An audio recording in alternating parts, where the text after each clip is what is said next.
চারিদিকে গরমে যাই যাই অবস্থা। গোপাল রাজসভা থেকে কাজ সেরে ফিরে এলো। শুনছো, সারা জীবন শুধু রাজা রাজরাদের বুদ্ধি দেখালে, এবার একটু ঘুরতেও চলো।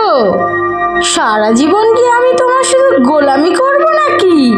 আমার এবার ঘুরতে নিয়ে যেতে হবে। আমি ওসব জানি না, কিন্তু আজকে যদি না আমি যেতে পারি, সারাদিন কিন্তু আমি কিছু রাঁধবুনি বলে দিচ্ছি। এই বলে দিলাম, কিন্তু এই গরমে আমার কিন্তু ঘুরতে নিয়ে যেতেই হবে, এই বলে রাখলুম। আরে গিন্নি, অত চড়ছো কেন গো? এত চটনি কি হয়েছে একবার বলো না গো। তুমি এত চড়ছো কেন ঘুরতে? আচ্ছা, এই গরমে? আচ্ছা ঠিক আছে। আমি বরফ দেখতে চাই, কিন্তু যেখানে চারিদিকে শুধু সাদা সাদা বরফ থাকবে। আমি ওখানে গিয়ে ভালো মজা করব। আমি অনেক দৌড়াবো, কিন্তু এত গরমে আমার এখানে একদম ভালো লাগছে না। আমার দমটা বড্ড কষ্ট হচ্ছে। আমি একটু বরফ দেখতে চাই। এই বলে গোপাল চিন্তা করতে লাগলো কোথায় যাওয়া যায়। সাদা সাদা বরফ? তাহলে তো মিষ্টির দোকানের সন্দেশের মতো হবে। চলো দেখে আসি দুইজনে আমরা। আচ্ছা ঠিক আছে, যাই।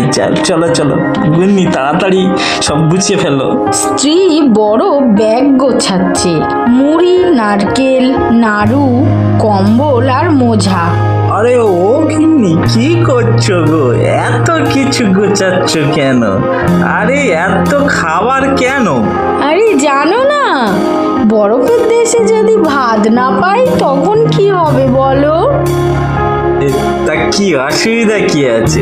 নয় আমরা বরফ ভেজে খেয়ে নেবো, আর কি করার আছে। গোপাল ও গোপাল গিন্নি ব্যাগ গুছিয়ে বেরিয়ে পড়লো সেই বরফ দেখার উদ্দেশ্যে। দীর্ঘ পথ পেরিয়ে তারা পৌঁছালো পাহাড়ি এলাকায়। চারিদিকে বরফ ঝকঝক করছে।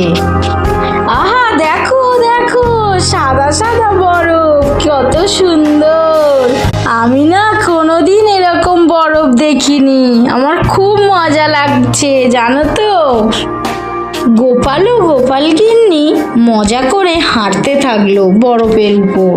আমার খুব মজা লাগছে গো, বরফের উপর হাঁটতে হেবি মজা লাগছে, খুব ভালো লাগছে জানো তো। কিন্তু বড্ড পা পিছলে যাচ্ছে যে। গোপাল হাত দিয়ে বরফ ছুঁয়ে লাফিয়ে উঠলো আর নাচতে শুরু করে দিল। এ বাবা, এ তো একেবারে সন্দেশ গো গিন্নি। এ তো একটু বরফ মুখে দিয়ে দেন দেখি। সে একটু বরফ মুখে দিতেই গেলে তার স্ত্রী বলে উঠল,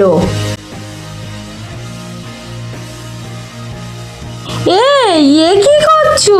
এ যে অসুখ হবে গো। এ বরফ মুখে দেওয়ার নয় গো, এইসব খায় কেউ? পাগল কোথাকার! ও গিন্নি বললে? ও আমি ঠিক বুঝতে পারিনি গো। এ বড় খাওয়ার নয়, এ সন্দেশ শুধু দেখার জন্য না গো। ও আমার তো ভুল হয়ে গেছে গো, আগে তো বলবে। তারা বরফের উপর হাঁটছে।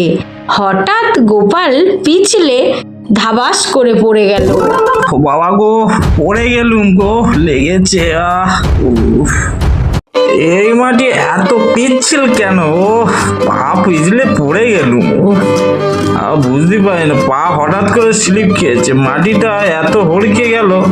পাশের এক পর্যটক হেসে উঠল, হা হা হা। আরে এত বোকা কেন? বরফের উপর কি এইভাবে হাঁটা হয়? একটু সাবধানে হাঁটতে হয়, বরফ পিচ্ছিল। ও আচ্ছা, আমাদের গ্রামে যদি এমন মাটি হতো, কেউ ঝগড়া করতে পারতো না, সবাই পড়ে যেত।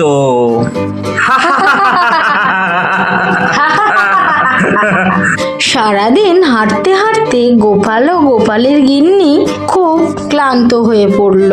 তাই তারা তাদের নিজেদের ছোট্ট ওই কটেজের দিকে ফিরে গেল। পরের দিন তারা হাঁটতে হাঁটতে গোপালের স্ত্রী বলে উঠল, এই শুনছো, চলো না একটা তুষার মানুষ তৈরি করি।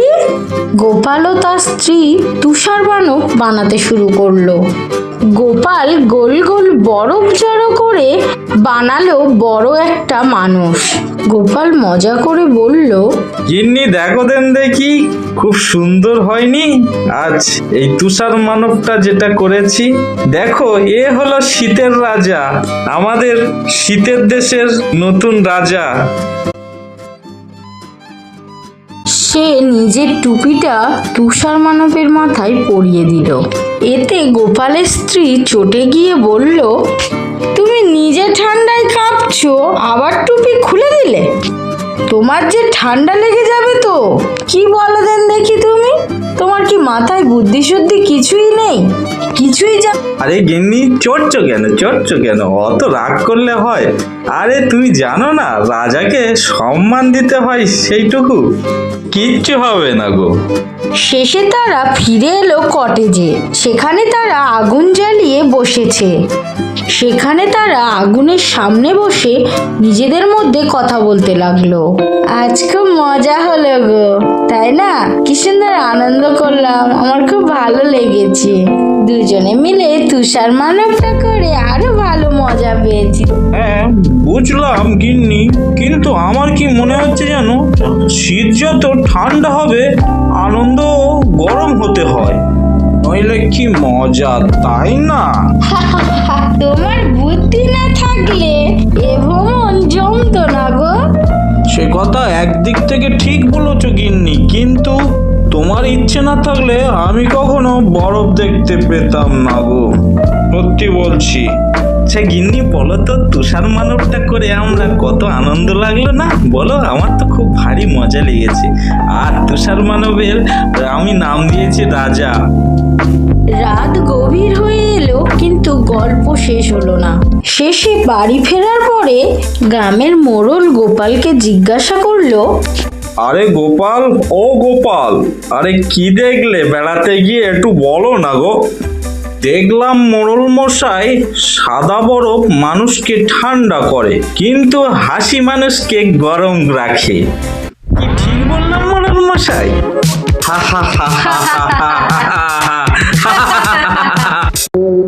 বন্ধুরা, তোমরা নিউ কার্টুন চ্যানেলটিকে সাবস্ক্রাইব করে দেবে আর পাশে থাকা লাইক বাটনটিকে প্রেস করে দেবে।